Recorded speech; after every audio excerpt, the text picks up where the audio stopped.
오늘 함께 읽으신 말씀은 하나님 앞에 드린 화목제물 가운데 제사장에게 향한 그런 몫에 관한 말씀입니다. 특히 오늘 여기 말씀에 우리가 주목할 것은 하나님 앞에 화제물을 가져올 때에 30절에 보니까 그 화제물을 가져오는 그 사람이 자기 손으로 가져온다, 이제 이렇게 말씀하고 있습니다. 근데 그 가져온 화제물의 제물은 그 제물의 기름 그리고 가슴을 가져온다, 이제 이렇게 말씀하고 있습니다. 기름은 그 화제물을 드리는 사람이 직접 자기 손으로 가져오게 했는데요. 또 그 기름을 하나님께 불태워서 다 하나님 앞에 화제로 올려드렸던 것을 이제 볼 수가 있습니다. 근데 왜 기름일까라고 하는 거죠? 우리가 어제도 잠시 살펴봤듯이 기름은 내장 아주 깊숙한 곳에 있는 것입니다. 다시 말해서 하나님은 하나님 앞에 예배드리는 자가 그의 마음을 하나님 앞에 온전히 드리기를 원하셨던 거죠. 마음속에 깊은 그 진실한 고백이 하나님 앞에 드려지는 제사가 되기를 원하셨던 것을 볼 수가 있습니다. 마음을 드리는 것, 그것이 예배에 있어서 굉장히 중요한 거다라고 하는 것을 볼 수가 있는 거죠. 하나님 앞에 예배를 드리면서도 마음이 하나님께 향하고 있지 않으면은 그 예배를 하나님이 기쁘시게 받을 수 없으시다라고 하는 것을 우리가 볼 수가 있는 거죠. 제단 앞에 나오거나 예배를 드릴 때 항상 우리의 마음의 깊은 곳에 중심이 하나님을 향하여 있기를 원하셨던 그 하나님의 마음을 여기 화제물을 드리는 자가 그의 손으로 기름을 하나님 앞에 가져왔던 것을, 그래서 그것을 제사장이 그 기름을 불태워 하나님 앞에 하나님이 흠양하시는 향기로 올려드렸던 것을 우리가 이 말씀을 살펴보면서 우리의 예배가 마음속 깊은 곳에 중심이 하나님 앞에 있는 하나님의 종들이 되시기를 주님의 이름으로 축복합니다. 언제나 하나님은 사람의 마음의 중심을 보시는 거죠. 하나님이 다윗에게 기름 부으실 때도 그의 중심을 보셨다라고 그렇게 말씀하고 계시는 겁니다. 언제나 우리의 마음의 중심이 하나님을 향하여 있는지 우리 자신을 살펴보면서 우리의 공예배 그리고 삼예배가 언제나 우리의 마음의 중심이 하나님 앞에 있는 종들이 될 수 있게 되기를 주님의 이름으로 축복합니다. 근데 오늘 여기 화목제물의 제물 중에서 가슴을 그리고 오른쪽 뒷다리를 제사장에게 돌렸던 것을 볼 수가 이제 있습니다. 특히 이 가슴을 드릴 때는 하나님 앞에 요제로 드리고, 그리고 오른쪽 뒷다리를 하나님 앞에 드릴 때는 거제로 하나님 앞에 드렸습니다. 요제라는 것은 이렇게 하나님 앞에 올려드리면서 앞뒤나 아니면 위아래로 이렇게 흔드는 것을 이제 말하는 거죠. 거제란 하나님 앞에 높이 올려드려서 그래서 하나님 앞에 다시 이렇게 드리고 내리는 그러한 제사를 이제 말하게 되는 거죠. 이 기름과 또 가슴 또 오른쪽 뒷다리를 화제물을 드리려고 왔던 그 사람이 갖고 오잖아요. 그것을 먼저 하나님 앞에 올려드립니다. 하나님 앞에 올려드린 다음에 그 중에서 가슴과 오른쪽 뒷다리를 제사장에게 돌렸던 것을 볼 수가 이제 있는 거거든요.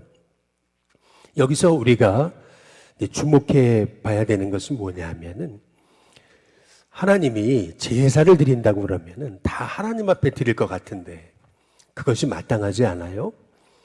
하나님 앞에 드리는 제사잖아요. 그렇다면은 모든 걸 다 하나님 앞에 불태워 올려드린다든지 다 하나님 앞에 드리는 것이 이제 마땅한 것 같은데 하나님 앞에 드리고 그리고 나서 가슴과 뒷다리는 제사장에게 돌렸던 것을 이제 볼 수가 있는 거죠. 여기서 먼저 살펴봐야 되는 것은 뭐냐면은 하나님이 그 제사장의 직분을 행하는 자에 먹을 것을 하나님이 채우셨다라고 하는 것을 볼 수가 있습니다. 오늘 우리가 이 말씀을 통해서 우리에게 적용할 것은 하나님이 우리의 먹을 것을 채우신다. 먹이시는 분은 하나님이시다라고 하는 것을 우리가 기억할 필요가 있는 거죠. 특별히 하나님은 주님의 일을 하는 자를 먹이신다. 또 그 주님의 일을 하는 자를 귀히 여기신다. 주님의 일을 하는 자를 하나님께서 굶기지 않으신다라고 하는 것을 오늘 말씀을 통해서 우리가 보게 되는 거죠. 근데 특별히 백성이 하나님 앞에 화목제물을 드리면서 그것을 하나님 앞에 올려드리고 그리고 나서 다시 제사장에게 돌렸던 것을 이제 볼 수가 있는 거죠. 여기서 우리가 이제 또 알 수 있는 것은 뭐냐면은 제사장의 삶은 이 백성의 삶과 굉장히 밀접하게 서로 하나로 연결되어 있음을 알 수가 있는 거죠. 백성들이 하나님 앞에 나와서 감사제를 드리지 않으면은 제사장도 그걸 먹을 게 없는 거죠. 백성들이 와서 하나님 앞에 자원제를 드리지 않으면은 제사장이 먹을 게 없는 거예요. 백성들이 그만큼 하나님 앞에 복을 받아서 감사제를 드리고 자원제를 드리고 서원제를 드릴 때 백성들이 드린 만큼 또 제사장에게 그 몫이 돌아가고 있는 것을 볼 수가 있는 거죠. 그래서 제사장의 삶이란 결국 백성의 삶과 굉장히 밀접하게 연결되어 있는 것을 볼 수가 있습니다.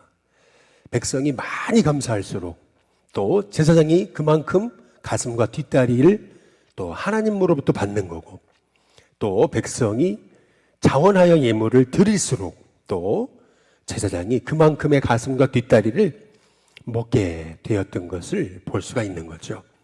여기서 중요한 것은 하나님이 이 백성들의 삶과 이 제사장의 삶이 이렇게 연결되게 하셨던 것을 우리가 보게 되면서 이 말씀을 우리에게 적용한다면은 그만큼 목회자는 백성의 삶을 아주 깊이 관심을 갖고 기도하고 또 백성들이 잘 되어지기를 축복하면서 그들의 삶을 돌봐야 될 그러한 책임이 있다라고 하는 것을 우리에게 말씀하고 계시는 거고요.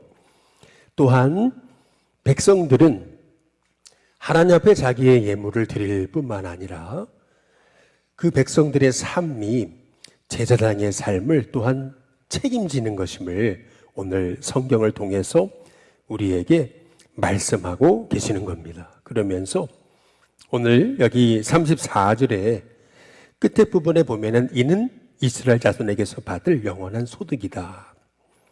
그리고 36절에도 그들에게 돌리게 하신 것이라 대대로 영원히 받을 소득이다. 이제 이렇게 말씀하고 계십니다.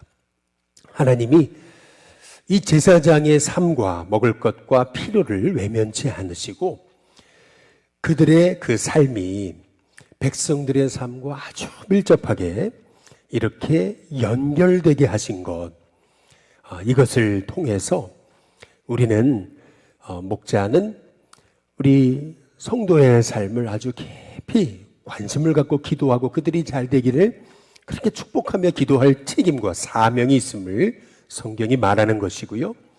또한 백성은 그 목회 일을 하는 제사장의 삶을 귀히 여기고 또 책임져야 된다고 하는 사실을 오늘 성경을 통해서 우리에게 알려주시는 것이죠. 그런데 특별히 중요한 것은 이 제사장에게 돌릴 가슴과 뒷다리를 드릴 때 그냥 제사장에게 이렇게 주는 게 아닌 것입니다. 그냥 드시라고 이렇게 드리는 게 아니고 하나님 앞에 올려드리고 흔들었다가 아니면 하나님 앞에 거제로 올려드리고 다시 그것을 이제 제사장에게 주게 했다라고 하는 사실을 우리가 주목해 볼 필요가 있는 거죠.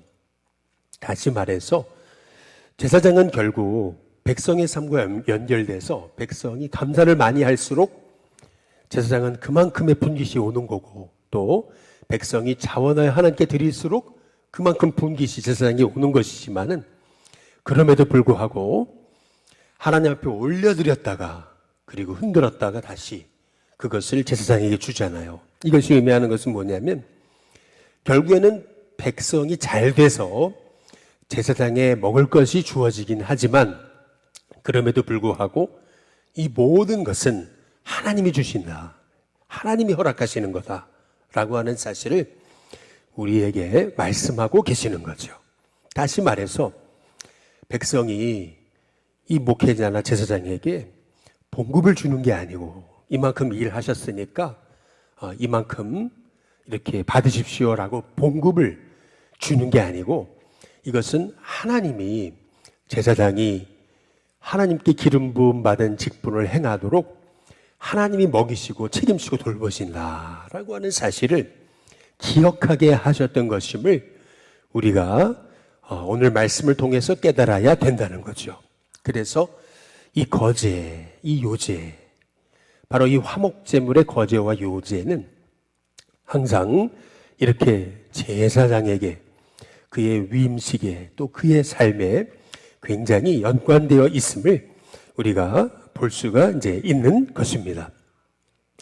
하나님이 얼마나 이스라엘 공동체를 예배를 드리게끔 그렇게 그들을 돕고 섬기고 애쓰고 기도하는 그러한 제사장의 삶까지도 하나님 외면하지 아니하시고 하나님이 책임지셨다라고 하는 것을 오늘 말씀을 통해서 우리가 깨달을 때에, 우리는 결국 하나님은 우리의 먹을 것을 책임지신다, 하나님은 우리를 돌보신다 라고 하는 사실을 오늘 말씀을 통해서 우리가 깨달아 알아야 되는 것이죠. 오늘 여기 화목제물에 관해서 하나님이 말씀하시면서 맨 마지막에 이렇게 제사장에게 드려질 몫에 관해서 이렇게 하나님께서 말씀하고 계십니다. 특별히 30절 아까 우리가 함께 본 것처럼 그 화제물을 하나님 앞에 가져올 때에 그 사람이 자기 손으로 가져와라. 곧 그의 제물의 기름과 가슴을 가져올 거고, 제사장은 그 가슴을 여호와 앞에 흔들어 요제를 삼고, 그 기름은 제단 위에서 불사를 것이지만 가슴은 아론과 그의 자손에게 돌릴 것이다. 이렇게 말씀하고 계시잖아요. 제가 홍천에 처음 목회를 갔는데 당시가 20대 후반이었습니다. 그런데 하루는 낮에 한 아이 하나가 와가지고 문을 두드리는 거죠. 전도사님 문을 두드려요? 누군가 나가봤더니 저희 교회 집사님이셨는데, 당시에 저희 지역에 보건소장으로 계셨던 집사님의 이제 아들이었습니다. 그 보건소장의 또 어머니가 또 집사님이셨는데, 이 집사님은 늘 새벽마다 교회에서 가장 먼저 나와서 기도하시고 또 가장 늦게 가시는 이제 분이셨습니다. 한글은 모르셨어요. 그래가지고 지금도 기억이 나요. 저희가 그분한테 한글을 가르쳐 드렸는데, 그래서 이름이라도 헌금 드리실 때 이름이라도 써서 드리시라고 이제 그런 의미에서 자기 이름이라도 한글로 쓸 수 있게 이제 이렇게 가르쳐 드렸던 그러한 기억이 나요. 그런데 참 놀랍죠. 한글을 모르시는 분인데도 오히려 찬송가는요, 한글을 아는 분들보다 1, 2, 3절 하나도 틀림이 없어요. 그러니까 찬송가를 그냥 다 외워버리시는 거죠. 한글을 모르시는 대신에 그냥 듣는 거를 다 외워버리시는 겁니다. 말씀도 그냥 한번 들었다가 흘리는 법이 없으시고, 그걸 기억하셔야 되니까, 읽으실 수가 없으니까 하나하나 주신 말씀을 다 머릿속에 이렇게 담아 놓으셨던 거죠. 그래서 그런지를 몰라도 그 할머니, 우리 집사님의 손을 통해서 그 아이에게 하나님 앞에 드리는 천예물인데, 우리 전사님 갖다 드려라. 이제 그래가지고 이제 밭의 소산을 천예물이라 그래가지고 이제 가져오게 했던 거죠. 늘 그러셨어요. 늘 본인이 가져오지 않으시고 그 아이의 손을 통해서 그렇게 손자의 손을 통해서 이제 이렇게 목회자에게 가져오게 하셨던 거거든요. 그런데 가만히 이렇게 생각해 보면은 이분이 정말 하나님의 말씀대로 살려고 성경은 자기 눈으로 이렇게 한글을 모르셨으니까 읽을 수는 없으셨어도 주신 말씀, 배운 말씀, 목회자를 통해 선포된 말씀을 머리에 다 담아뒀다가 그대로 삶으로 실천하기 위해 애쓰셨던 분이구나라고 하는 사실을 그렇게 이제 생각하게 되는 거죠.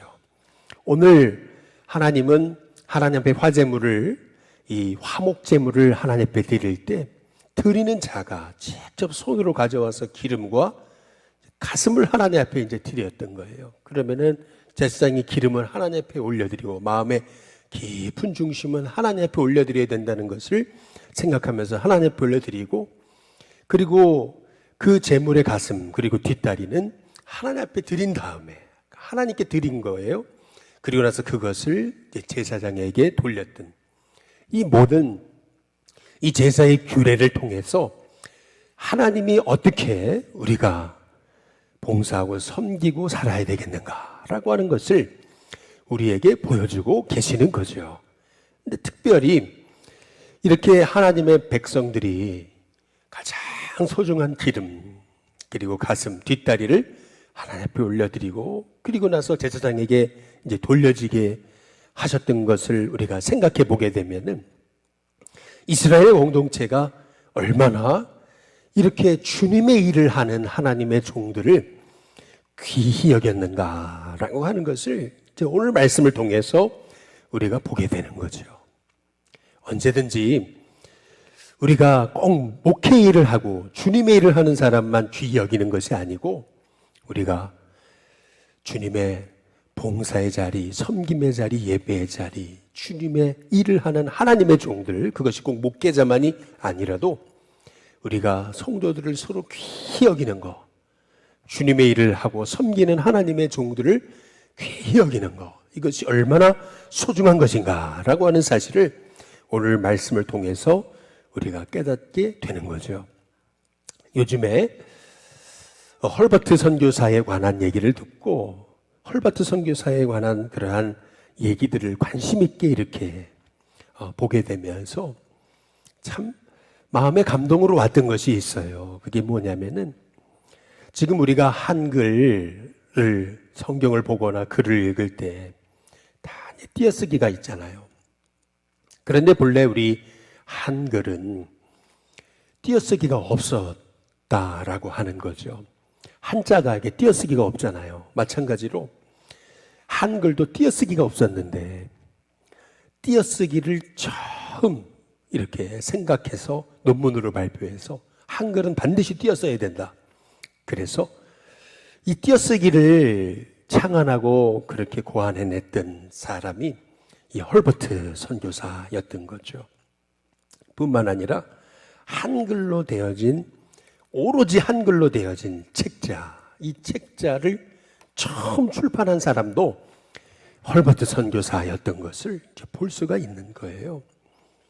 아니 어떻게 외국인 선교사가 띄어쓰기를 고안하고 그리고 한글로 순수 한글로 된 책을 처음 출판한 사람이 외국인 선교사인가라고 생각할지 모르지만은 당시에 우리 한국 사람들 양반들은 한글보다 한문을 더 귀히 여겼다라고 하는 거죠. 한글은 그 소중함을 알지 못하고 귀히 여기지 못했다라고 하는 거죠. 아니 어떻게 양반인데 한문을 써야지 한글을 쓰냐고 이제 이렇게 여겨졌던 그러한 시대에 헐버트 선교사는 수개 국어를 하는 그런 참 언어적인 부분에 천재 같은 사람인데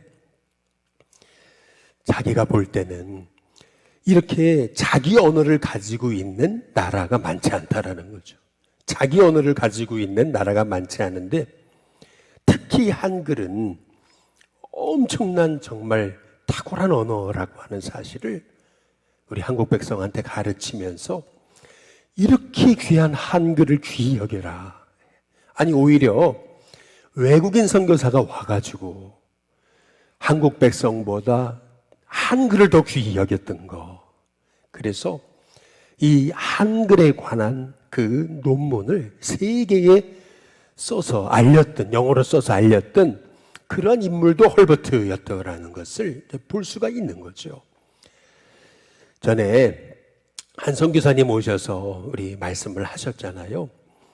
결국 선교사님들이 그 나라의 언어를 정복해야 그 나라를 사랑하는 거라고. 그 나라 사람들의 언어를 할 줄 모르는 사람은 선교사가 아니라고 이제 그렇게 얘기를 하잖아요. 결국 선교는 언어로 하는 거다. 언어를 사랑하는 것은 그 나라를 사랑하고 백성을 사랑하는 거다. 이제 그렇게 말하고 있지 않아요?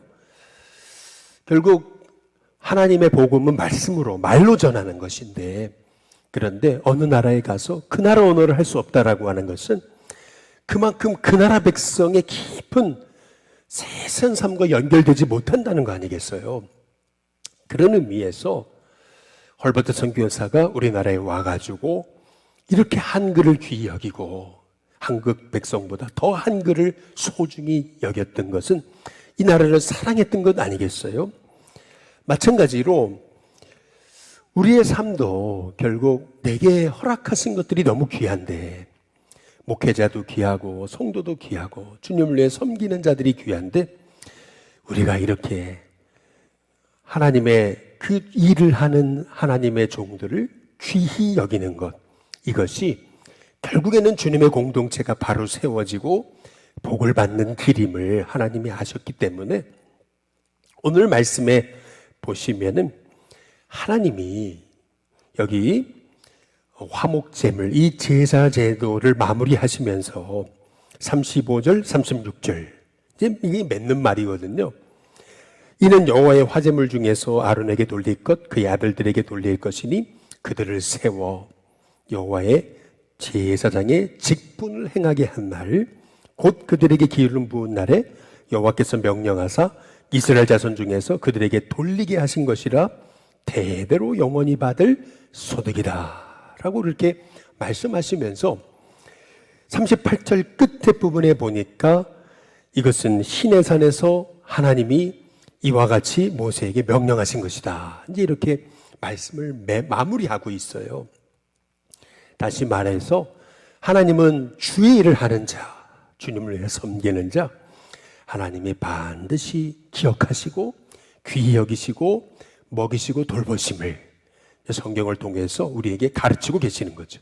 마찬가지로 우리도 이렇게 주님의 일을 하는 하나님의 그 종들을 우리가 귀히 여기고 그렇게 우리가 먹이고 돌보는 일, 이 일을 하는 거 굉장히 중요하다라고 하는 사실을 우리가 깨달으면서 이것이 꼭 어떤 주님의 일만이 아니고 우리의 삶의 자리에서 이렇게 하나님이 주신 은혜를 귀히 여기고 내게 허락하신 것을 귀히 여기고 영혼을 귀히 여길 때 그 복은 바로 우리에게 주시는 하나님의 복으로 이어지게 될 줄로 믿습니다. 오늘 한날의 삶 가운데 저와 여러분이 하나님이 주신 복이 많은데 이 백성들이 하나님의 한글이라는 그런 엄청난 복을 주신 거잖아요. 자기 언어가 없는 나라도 많은데, 그런데 하나님이 이 나라에게 어떻게 이런 귀한 한글을 주셨던 거예요. 그런데 오히려 외국인 선교사가 와서 그 한글의 귀중함을 깨닫고 한글의 귀중함을 가르쳤던 것을 우리가 생각해 보게 될 때 우리도 하나님께 받은 거 너무 귀한 게 많은데 우리가 귀히 여기지 않으면은 그것이 우리에게 어찌 복이 될 수 있느냐는 거죠. 저와 여러분에게 하나님 허락하신 모든 것, 가정, 식구들, 또 교회, 공동체, 믿음의 식구들을 다 귀히 여김을 통해서 결국에는 저와 여러분이 복을 받는 하나님의 종들이 다 될 수 있게 되기를 주님의 이름으로 축복합니다. 우리 찬송가 384장 우리 함께 찬양 부르겠습니다.